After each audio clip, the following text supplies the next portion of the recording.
नमस्कार मित्रांनो, आपण मागच्या पिरियडमध्ये मिस मेरी पार्कर फॉलेट यांच्या संदर्भात प्रस्तावना, त्यांचा जीवन परिचय आणि त्याचबरोबर त्याने लिहिलेले जे काही ग्रंथ आहेत त्या ग्रंथाच्या संदर्भात आपण चर्चा केली. परंतु आजच्या पिरियडमध्ये त्यांची जी काही विचारसरणी आहे त्या विचारसरणीच्या संदर्भात त्यांनी काही दृष्टिकोन मांडलेला आहे. हा दृष्टिकोन या ठिकाणी आपल्याला पाहावयाचा आहे. विद्यार्थी मित्रांनो, मिस मेरी पार्कर फॉलेट यांच्या विचारसरणीचा एक महत्त्वपूर्ण भाग म्हणजे सामूहिक गतिशीलता आणि समूह प्रक्रिया यांचे विश्लेषण आहे. फॉलेट यांच्या मते समूह एक सुसंगत घटक किंवा तत्व आहे.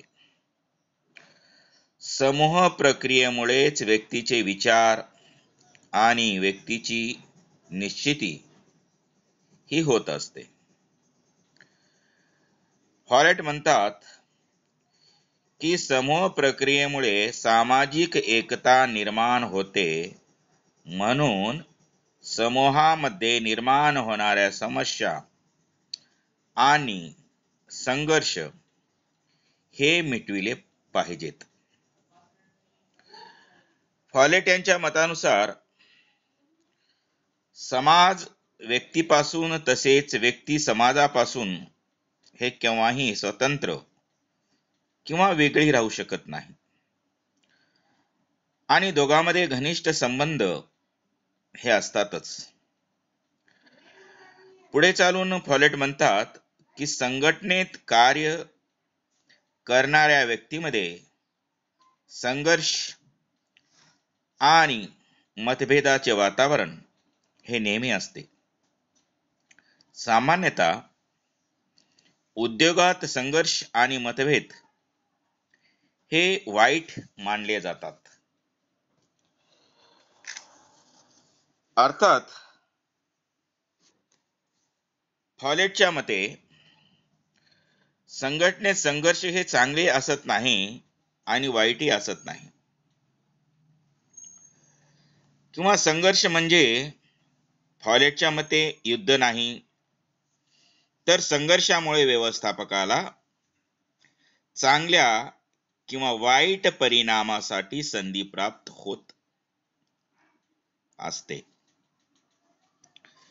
वस्तुतः मतभेद हे वैचारिक आणि हितसंबंधाचे अशा प्रकारचे असावेत जे केवळ मालक आणि नोकरामध्येच असत नाही, तर ते व्यवस्थापक आणि निर्देशकामध्येही असतात.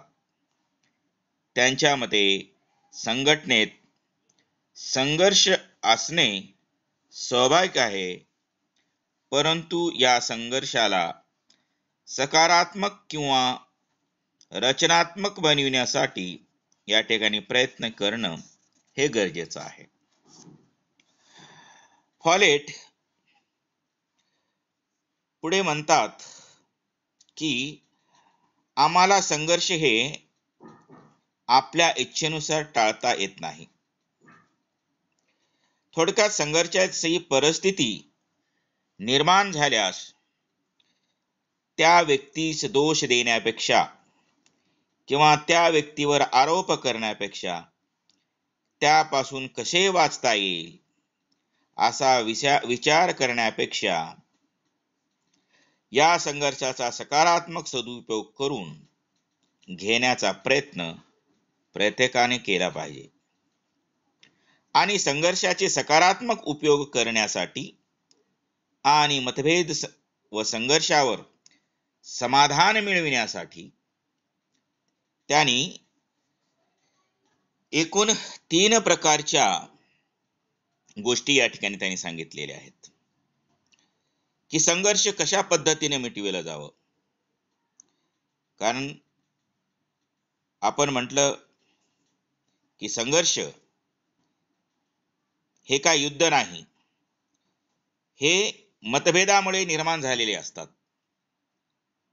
परंतु हे संघर्ष कशा पद्धतीनं मिटवायचं यासाठी त्यांनी काही घटक, काही तत्वे किंवा काही मार्ग त्यांनी काढलेले आहेत. पहिला मार्ग आहे प्रभुत्व किंवा वर्चस्व गाजविणे. प्रभुत्व किंवा वर्चस्व गाजविणे. फॉलेट म्हणतात की या विचारसरणीनुसार, कोणत्या विचारसरणीनुसार? प्रभुत्व किंवा वर्चस्व गाजविणे. या विचारसरणीनुसार प्रभुत्व किंवा वर्चस्व गाजविणे म्हणजे एका पक्षाने दुसऱ्या पक्षावर विजय मिळविणे होय. आणि संघटनेतील संघर्ष नष्ट करण्यासाठी या मार्गानुसार एक सामर्थ्यवान पक्ष दुसऱ्या कमकुवत पक्षावर वर्चस्व गाजवितो.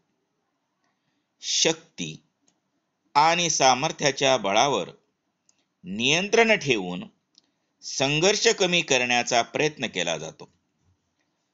प्रभुत्व हा संघर्षावर समाधान मिळविण्याचा सर्वात सोपा मार्ग आहे. परंतु हा मार्ग काही काळासाठीच सुविधाजनक अशा प्रकारचा वाटतो. आणि हा मार्ग जो आहे हा मार्ग काही स्थिर नाही.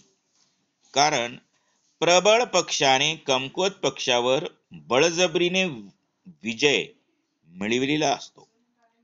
त्यामुळे पराजित झालेला पक्ष सतत बदला घेण्याचा विचार तो करीत असतो आणि त्यांच्या मनात असंतोष हा निर्माण होत असतो.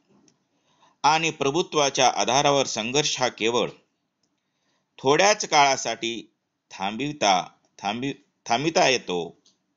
कालांतराने अशा प्रकारचा संघर्ष हा उफाळून येत असतो. त्यामुळे फॉलेट या मार्गाचा पूर्णपणे समर्थन करत नाही. त्यांच्या मते संघर्ष नष्ट करण्याचा हा क्षणिक अशा प्रकारचा मार्ग आहे. आता उदाहरणार्थ जर बघितलं गेलं तर औद्योगिक संघटनेमध्ये मजदूर वर्गाचे आंदोलन आणि वर्चस्वाच्या आधारे दडपून टाकले जाते.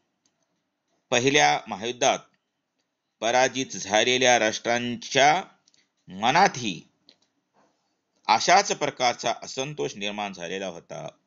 त्यामुळे पुन्हा दुसऱ्या महायुद्धाची ठिणगी त्या ठिकाणी पडली गेली आणि वातावरण त्या प्रकारे निर्माण झाला. मित्रांनो, या ठिकाणी या सगळ्याच गोष्टीचा विचार आणि बऱ्याच काही या ठिकाणी उदाहरण देता येतात. यानंतरचा जे काही मार्ग त्यांनी सुचविला आहे तो मार्ग आहे तडजोडीचा. तडजोड, त्याला बाय कॉम्प्रोमाइज म्हणायचं त्याला. म्हणून म्हटलं जातं ना समाजामध्ये काहीतरी कोणत्याही गोष्टी जर समस्या ज्या निर्माण झाल्या असतील, काय झाल्या असतील, तर काहीतरी तडजोड करणं गरजेचं आहे. तडजोड करून मार्ग काढणं गरजेचं आहे. आणि हा तडजोडीचा मार्ग त्यांनी स्वीकारलेला आहे. तडजोड हा संघर्ष मिटविण्याचा त्यांचा हा दुसऱ्या प्रकारचा मार्ग आहे.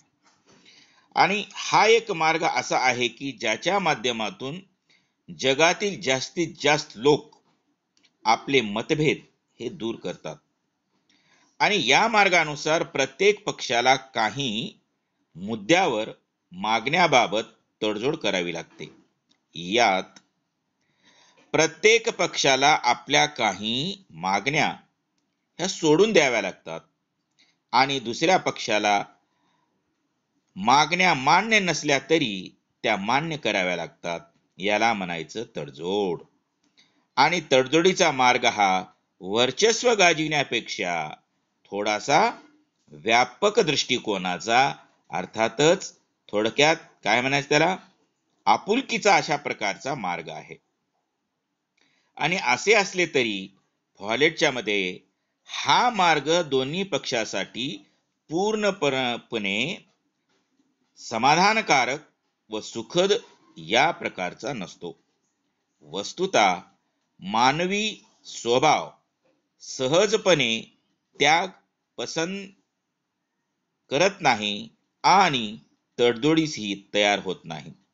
या मार्गामुळे दोन्ही पक्षांच्या इच्छा मागण्या अर्धवट राहतात. त्यामुळे नवीन संघर्ष निर्माण होण्याची शक्यता या ठिकाणी नाकारली जात नाही. म्हणून याही तडजोडीला त्यांनी काय केलेलं आहे, दुजोरा दिला नाही, म्हणजे त्याला साथ दिली नाही. याचा अर्थ असा आहे की त्यांनी एक तिसरे एक मार्ग सांगितलेला आहे आणि तिसरा मार्ग हा अतिशय उत्कृष्ट स्वरूपाचा मार्ग आहे. म्हणून फॉलेट पुढे म्हणत असतात की संघटनेतील संघर्ष नष्ट करण्यासाठी एकीकरण हा सर्वोत्कृष्ट अशा प्रकारचा मार्ग आहे. येथे कोणत्याच पक्षाला त्याग करावा लागत नाही. या मार्गामुळे दोन्ही पक्षात सद्भावना हमेशा निर्माण होत असते. या मार्गानुसार दोन्ही पक्षाच्या मागण्या आणि इच्छांचे एकीकरण करून मतभेद मिटविण्यासाठी नवीन समाधान किंवा पर्यायाचा शोध घेतला जातो आणि दोन्ही पक्षाचे समाधान करण्याचा प्रयत्न केला जातो. या मार्गामुळे कोणताही नवीन संघर्ष निर्माण होणार नाही आणि एकीकरणाच्या मार्गाद्वारे नवीन मूल्य आणि संरचना निर्माण करून दोन्ही पक्षांच्या योग्य समन्वय, दोन्ही पक्षामध्ये योग्य प्रकारचा समन्वय या ठिकाणी निर्माण केला जातो आणि त्यामुळे संघटनेतील संघर्ष किंवा मतभेद हे नष्ट करण्याचा आणि स्थिर आणि दीर्घकालीन स्वरूपाचा अशा प्रकारचा हा मार्ग आहे. म्हणून एकीकरणाच्या मार्गाला हॉलेट यांनी सर्वात प्रभावशाली अशा प्रकारचा मार्ग त्यांनी सांगितलेला आहे. मित्रांनो, आता या ठिकाणी या गोष्टीचा विचार करत असताना एकीकरणाचे काही त्यांनी टप्पे सांगितलेले आहेत आणि टप्पे सांगत असताना त्यांनी सांगितलेलं आहे की पहिला त्यांनी टप्पा सांगितलेला आहे की प्रथम दोन्ही पक्षांच्या गरजा, इच्छा, त्याचबरोबर दृष्टिकोन हे समजून घेतला जातो. संघर्ष का झाला याच्या मुळाशी जाणं गरजेचं आहे. थोडक्यात संघर्षाच्या मुळापर्यंत जाण्याचा प्रयत्न प्रत्येकानेच केला पाहिजे आणि हे प्रशासनाच्या दृष्टिकोनातून खूप महत्वाचं आहे. एखाद्या गोष्टीची चूक झालेली आहे, पण चूक का झाली याच्या मुळाशी सुद्धा जाणं गरजेचं आहे. म्हणून त्याला वरवर सांगितलेल्या गोष्टीवर त्यावर टार्गेट करणं हे चुकीचं असतं. परंतु तुम्हाला सांगतो मी, जर खरोखरच त्याच्यावर अन्याय झालेला असेल आणि त्या अन्यायाची बाजू जर आपण घेत नसाल किंवा ती जे काही अन्याय सहन करू लागलेली आहे त्या व्यक्तीला जर आपण सहानुभूतीपूर्वक पद्धतीने जर आपण पाहत नसू, तर तुम्हाला सांगतो मी, ही एकतर्फी स्वरूपाचं अर्थातच प्रभुत्व अर्थातच गाजविल्यासारखं अशा प्रकारचं होत असतं. त्यामुळे दुसरा त्यांनी टप्पा सांगितलेला आहे की दोन्ही पक्षांना चर्चेसाठी एकत्र बसविले जाते. सर्वात महत्वाची गोष्ट आहे. आणि चर्चेच्या निमित्ताने दोन्ही पक्षाच्या मागण्याचे स्वरूप समजून घेतले जाते. या अवस्थेत दोन्ही पक्षापैकी कोणत्या पक्षाच्या मागण्या या अधिक मूलभूत महत्वाच्या आणि प्राथमिक स्वरूपाच्या आहेत हे पाहिले जाते. तिसरं आहे की दोन्ही पक्षाच्या इच्छा, आशा, आकांक्षा, मागण्या समजून घेतल्यानंतर त्या दोघांनाही आपल्या भूमिकेचे आत्मपरीक्षण करण्याची संधी दिली जाते. कारण शेवटी माणसानं आत्मपरीक्षण केलं पाहिजे की मी जे काय केलेलं आहे ते योग्य आहे का. मी जे काय करतो आहे ते योग्य केलेलं आहे का, याचं आत्मपरीक्षण माणसानं केलं पाहिजे. जो पण आत्मपरीक्षण आपण करत नाही, उगच एखाद्या व्यक्तीवर आरोप करायचं, प्रत्यारोप करायचं, एखाद्या व्यक्तीला टार्गेट करायचं, त्याच्या म्हणजे त्याच्या भावना समजून घ्यायच्या नाहीत, माझंच खरं म्हणायचं, मी जे सांगेल तेच करायचं, मी जे बोलतो तेवढंच करायचं, माझंच ऐकायचं, म्हणजे ही हिटलरशाही या ठिकाणी सोडून देणं गरजेचं आहे. कारण अलीकडचं काळ कसं आहे, लोकशाहीचं काळ आहे, आणि लोकशाहीचं काळ असल्यामुळे यांच्या ज्या काही आशा अपेक्षा आकांक्षा आहे त्याचा काय करणं गरजेचं आहे, आत्मपरीक्षण करणं हे गरजेचं आहे. त्यानंतर त्यांच्या मागण्याचे एकीकरण घडून आणल्यास कोणते परिणाम होतील याचा अभ्यास त्यांना करावा लागतो, आणि दोघांच्या काही मूलभूत आणि महत्वाच्या मागण्यावर एकीकरण घडून आणले जाते. या एकीकरणात दोन्ही पक्षांचे समाधान होईल असा मार्ग त्या ठिकाणी काढला जातो. अर्थातच या ठिकाणी असं सांगितलं जातं की